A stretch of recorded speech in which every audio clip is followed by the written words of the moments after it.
북한의 최근 도발과 관련된 상황은 매우 복잡하고 긴장감이 감도는 가운데 여러 전문가들의 분석이 필요합니다. 오늘 북한이 남북 연결도로를 폭파한 사건은 한국 국민의 세금으로 조성된 1,800억 원 규모의 프로젝트가 무의미해진 것을 의미합니다. 이 도로는 2002년 김대중 대통령과 김정일 국방위원장 간의 합의로 착공되어 남북 간의 화해와 협력의 상징으로 여겨졌습니다. 북한의 이러한 행동은 최근 며칠간의 강도 높은 도발과 맞물려 있으며 한국 국민들 사이에 전쟁에 대한 불안감이 커지고 있습니다. 북한은 남한에서 무인기를 통해 심리전용 삐라를 살포했다며 강력한 경고를 하고 있으며 이에 대해 한국 국방부는 강경 대응을 예고하고 있습니다. 북한은 국경 근처에 포병 여단을 사격 대기 태세로 전환시키며 군사적 긴장을 고조시키고 있습니다. 러시아 또한 북한의 주권을 언급하며 남한의 행동을 비판하고 있습니다. 이는 북한과 러시아 간의 관계를 반영하는 것이지만 국제사회에서의 신뢰성 문제를 야기할 수 있습니다. 전문가들은 북한의 도발이 내부적 위기와 관련이 있다고 분석하고 있습니다.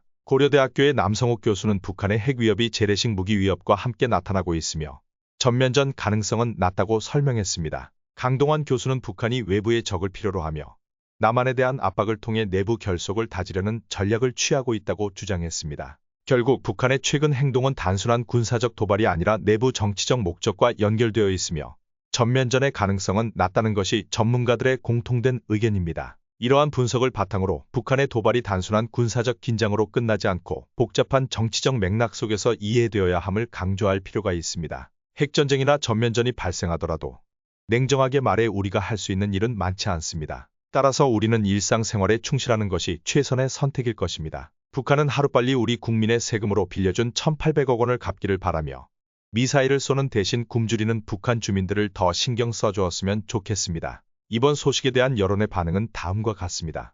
첫째, 세금으로 북한에 다시 지원하는 일은 없어야 한다. 많은 국민들이 북한과의 협력에 대한 회의적인 시각을 보이며 세금이 낭비되는 상황을 강하게 반대하고 있습니다. 둘째, 북한이 오물풍선을 날리는 이유는 무엇인가? 북한의 심리전과 관련된 행동에 대한 의문이 커지고 있으며 이러한 행동이 실제로 어떤 의도를 가지고 있는지에 대한 비판이 이어지고 있습니다. 셋째, 북한이 먼저 무인기를 발사한 건 잊었나? 북한의 무인기 발사에 대한 반발이 커지고 있으며 이중적인 태도에 대한 비판이 더욱 강해지고 있습니다. 넷째, 러시아의 우크라이나 침공이 주권을 존중하는 행동인가? 러시아의 행동에 대한 비판이 제기되며 국제사회에서 주권 존중의 중요성에 대한 논의가 필요하다는 목소리가 높아지고 있습니다. 이러한 여론은 북한의 도발에 대한 국민들의 불만과 우려를 반영하고 있으며 앞으로의 상황에 대한 경각심을 일깨우고 있습니다. 전문가들은 이러한 반응이 단순한 감정적 반발이 아니라 보다 깊은 정치적 맥락을 이해하고자 하는 국민들의 의지를 나타낸다고 분석하고 있습니다. 결국 북한의 행동과 국제 정세에 대한 국민들의 반응은 앞으로의 정책 결정에 중요한 영향을 미칠 것으로 보입니다.